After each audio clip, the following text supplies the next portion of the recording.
Wait, Kevin's more than he thought he was? Does that mean he's going to stop trying to get better than he is? But I'm very...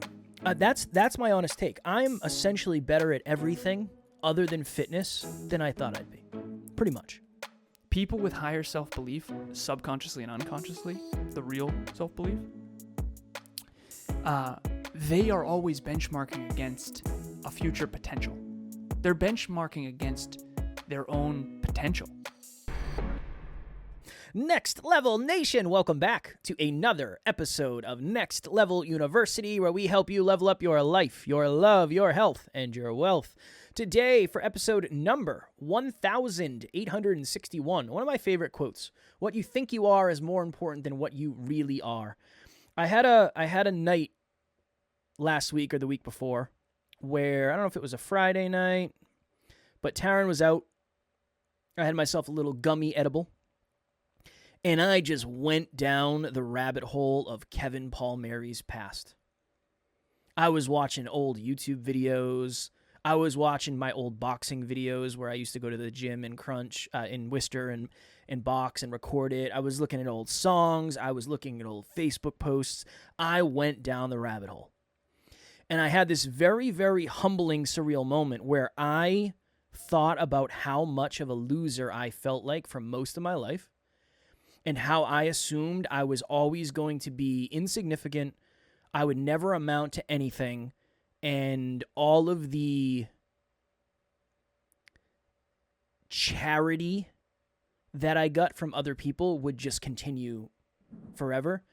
One of the interesting things about growing up in an unnormal family, not having a dad, I guess is the best way to put it, for me specifically, obviously, is a lot of my family friends, or a lot of my friends' families, would try to bring me in. And they'd try to take me on vacation. I'd go over there for dinners. I'd sleep over their houses. It was like they wanted me to get a sense of normalcy. And I'm grateful for that. But I always felt like the F-up. I always felt like the kid who was never going to make it. I also felt like everybody else also thought that. And every time I did something relatively positive, it was like a pleasant surprise. I remember having conversations with my two best friends when I was like 15, and we determined if any of us were going to end up in jail, it was going to be me. And one of them actually did end up in jail, unfortunately. So it wasn't me. Looking back, it was like, okay, that makes sense. That was my identity for almost my entire life. Until I got that job where I started making a lot of money, my identity was I am a loser, I am incapable of anything good, and I am screwed. And unless something majorly lucky happens, I am going to be like this forever. And I believe what I had was I had a self-fulfilling prophecy of low self-belief. I just assumed I was a loser. I'd never get any opportunities. Any opportunities I ever got, I self-sabotage because I didn't think I was deserving of them or capable of cashing in on them. But it was just a weird moment, Alan, where I was looking at the TV, thinking back and putting myself in that position. And I just used to feel like such a loser. I used to get drunk at the town park. Remember the town park? Mm-hmm. 16 years old, 17 years old. Yeah, the puddle. And I would run away from my friends because I wanted somebody to chase me. That was it. I just wanted somebody to come after me. It's like, hey, man, don't run away. Like we love you. We care about you. That's all I wanted. I just wanted somebody to follow me. I wanted somebody to chase me. And I just, I don't know, all the feels came up the other night when I was watching old content. Because again, it's very weird to be here. It's very strange for me to be here. I don't really understand what it all means in the grand scheme of things. I'm in the groomsmen chat. Matt's getting married next year. And I'm so intrigued when we go to the bachelor party, what people are going to think when I say, like, oh, yeah, no, I'm a podcaster. What's going to happen? I'm going to say, like, what do you mean? How did that happen? Some of these people I knew from the past. I don't know. I'm in a weird space. But that's kind of the tone of today's episode is if you're somebody who thinks you're not going to make it, you're probably not going to make it. And that's where this trap of low self-belief and low self-worth gets people. If you don't believe you're capable of it, you're almost not. Unfortunately, even if you're hyper capable, there are people who have accomplished far more with far less than I have. And I think one of the reasons is they ultimately believe that they could. So that's today's episode in a nutshell. Earlier, I was on an episode with actually one of Kevin's clients, podcaster. And she was interviewing me, and she said, how do you climb out of painful holes, dark holes? And I said, it comes down to, I would bet on this person, someone who has high self-belief, high humility, and high work ethic. If you have those three things, and I said, and the problem is those first two are rare coming together. It's rare to have high self-belief and high humility, I think. I struggle with humility for sure. And now that I have it much more than I used to, I actually feel so much more capable. So it's actually building my self-belief in a weird way. What would you define humility for you as? Because I think I don't know. Yeah, what would you define humility as now, and then how do you view it for you? Weird question. An accurate understanding of one's own current and future capabilities. It's accurate thinking, I think, about self. So humility is, I know that I can do it, and I know that I can't do it alone. It's, I know it's possible, and I know that I need a team that's awesome. And it's, I know that I am capable of it, and I know I can't miss a freaking trick. It's that. It's, I earlier today, I was downstairs, and I was sitting there thinking to myself, get your ass upstairs. You need to get upstairs and get focused. What are we doing? It's nice out. I don't care. It's not humble to own a business and to be lackadaisical. That's how you go out of business. And I'm not saying this to beat myself up. I'm telling you, this is how people go out of business. They're very lackadaisical. And now you don't have to be like me and say, get your ass upstairs. But you can't just hang out on a Friday and not work and then still grow and scale a global business. Humility is that. That took humility. I had to humble myself and go, Alan, you can't hang out what are we doing here? Get back to your glass balls like we talked about on the, and if anyone didn't hear that episode, it's probably glass balls. What are we doing here? Alan don't worry glass about balls. Yeah, don't worry about it. So that's humility. But for you, self-belief, humility, and work ethic, you were missing the self-belief. Those three are critical to success. Critical. I don't even know if you can be successful without those three, honestly. It's so hard to get proof without self-belief. You know why? I had this moment too. Do you know why I put so much emphasis on my body for most of my life? Okay. Let's see the alignment of this. Okay. First ever girlfriend I had. First ever serious girlfriend I had. We were really good friends for a long time, and then we ended up dating. One of the reasons was I was jacked. 100%. Guaranteed. Didn't she say it? She literally said it. No, that was a different one. Oh. We're going to get there, though. Okay. So that was that. Okay, cool. After that, I had a spell of being single for a while. I used to run the town loop in Uxbridge, and somehow through the grapevine, I found out that some girl saw me run by and was interested in me. But I ran by shirtless. She didn't talk to me. She wasn't interested in my personality. So reached out to her. We hung out a couple times. Nothing serious ever happened. It was always that. There was another girl when I was younger, in between those two. No, this was earlier. Yeah, this was earlier. Sorry. Where she was choosing between me and one of my friends, and I was in better shape, so she chose me. Just talk about... And then said that. Actually said that. Yeah, she said that to me. And in my mind, I was like, cool. It worked. That was one of the most beautiful girls in the entire town. It worked. Yeah. That was my thing. It worked. Cool. Yeah, this Under Armour worked. This Under Armour tank top worked. Because I was in really good shape. that very strong depth of thinking. right. And again, I'm not saying, again, all things considered, I'd rather be in good shape than not good shape. I'm not saying that. I'm not trying to make this woe is me. Yeah. There was a lot of benefits that came with that. But of course I thought I didn't have anything else to bring to the table. Of course. Look at all the proof. You've got to follow. I'm not saying you should follow the proof, but when you follow the proof, it makes really good sense as to why we end up in the places that we end up. That is the way that I got significance. That is the way that I got attention. That is the one thing that I had that nobody around me had. Not to the degree I did.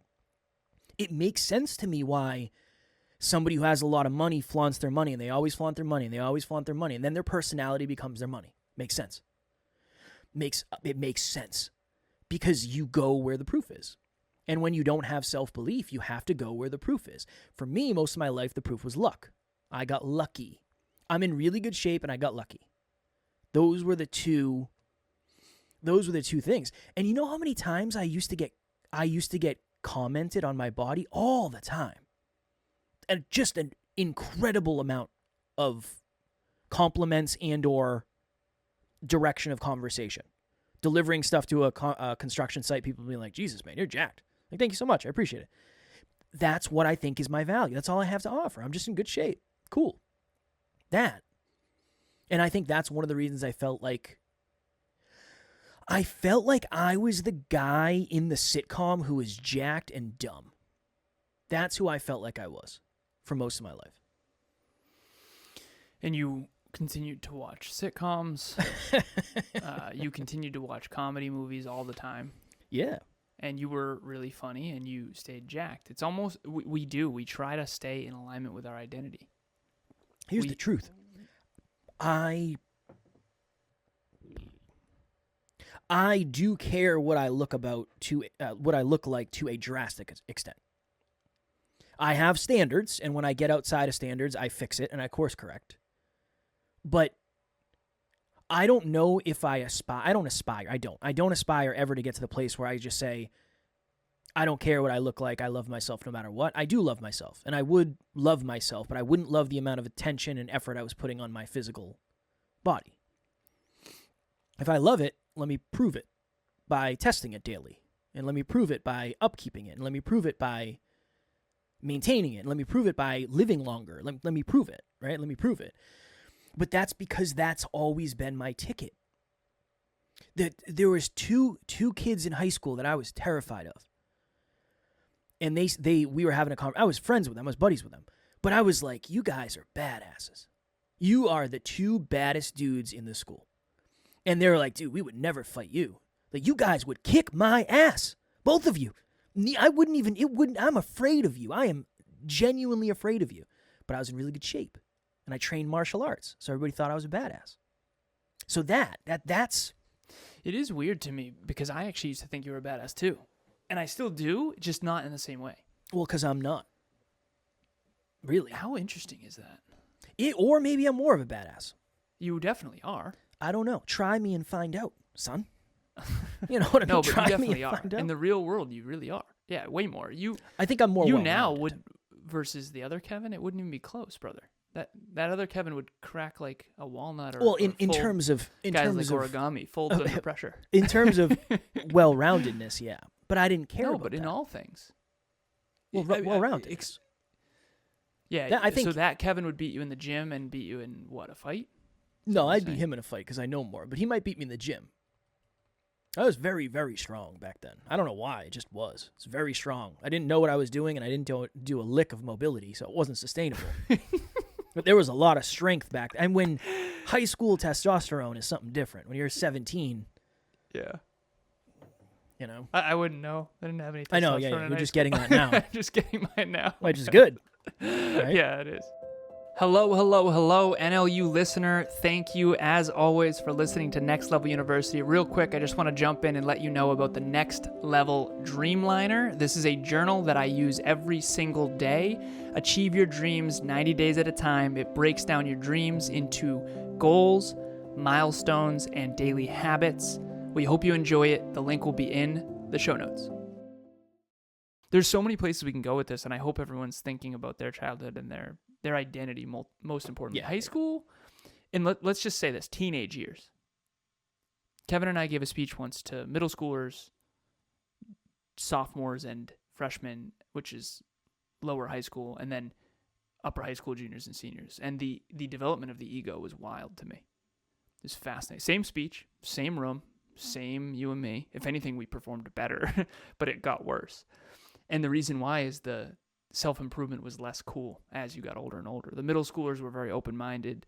The freshmen and sophomores were a little less, and then the juniors and seniors might as well have been making fun of us. And Kev's like, I would have too. I can't even imagine that, by the way. I know I don't want to go down that rabbit hole, but you and I are in good shape. We're adult men, grown-ass men. We showed up correct. I would have been inspired by us. I'm serious. I really would have. But I would have been... Maybe that's because I was such a loser. You were a try-hard. I think you were a try-hard. But not really. In retrospect, it's like you did exactly what you were supposed to do. You know, it's such a weird thing, too, because I was talking about the straight A's thing, and yeah, I did what I had to do to get straight A's, but I didn't try that hard.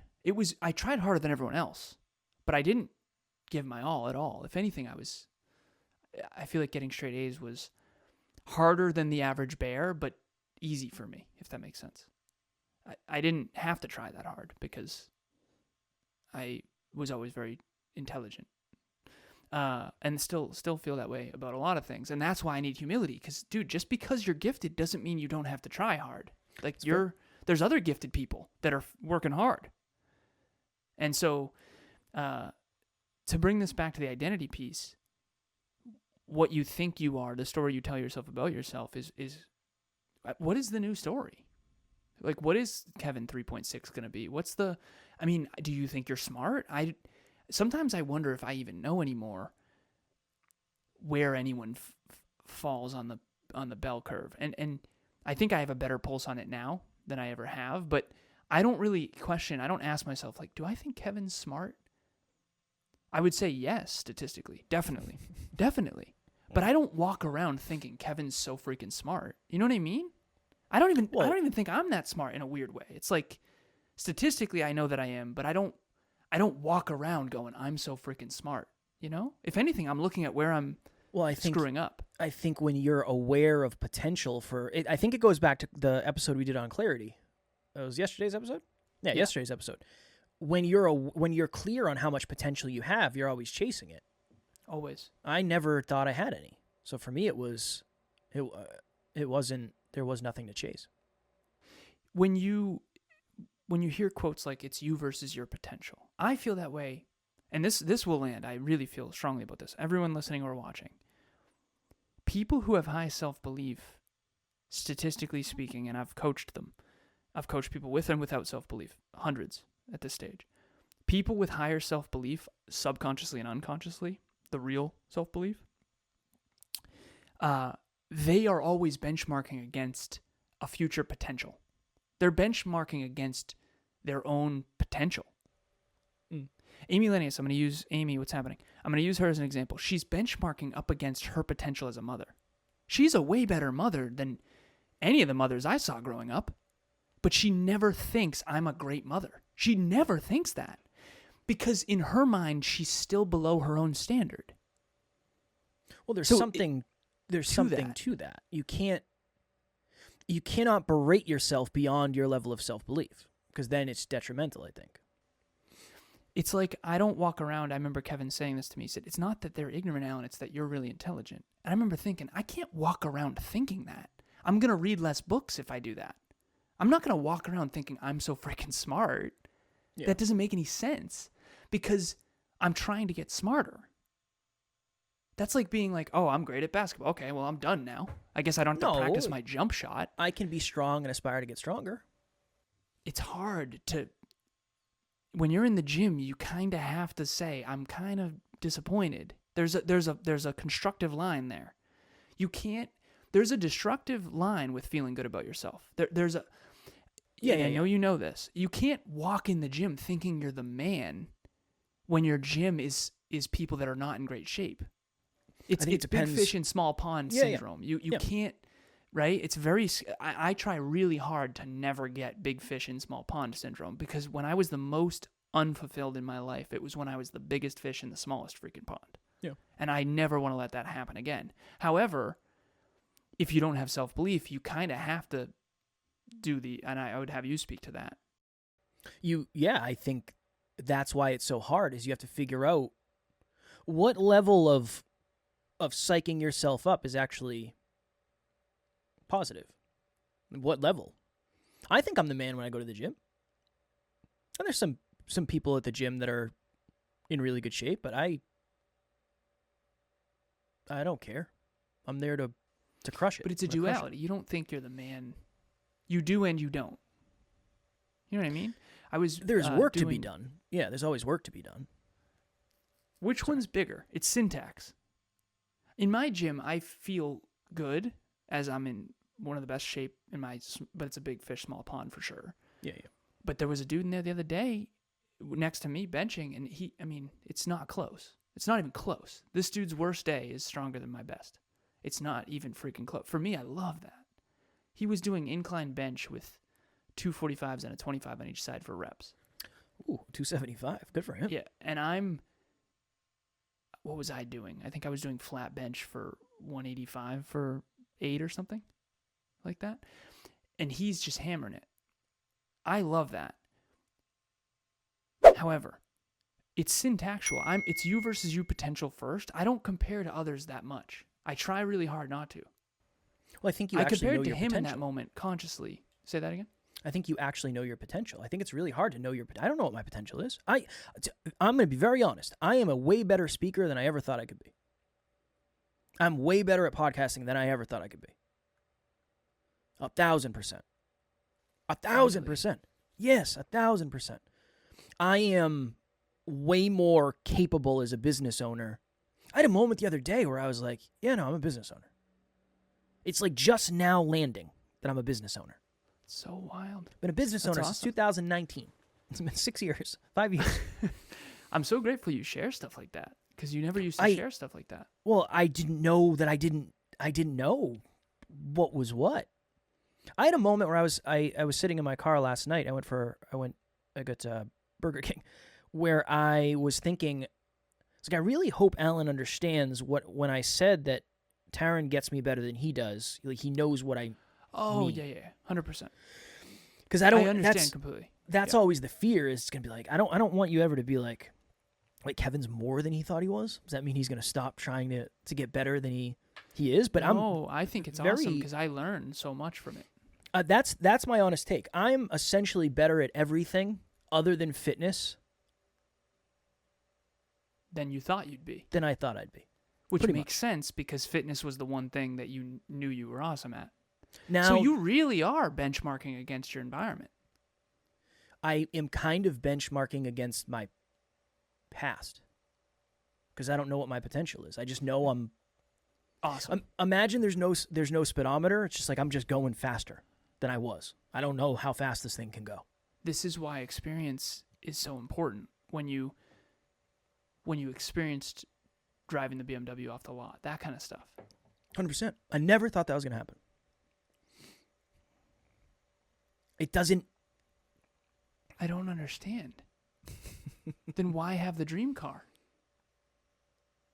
Like, why would you have a dream car and then not expect to achieve it?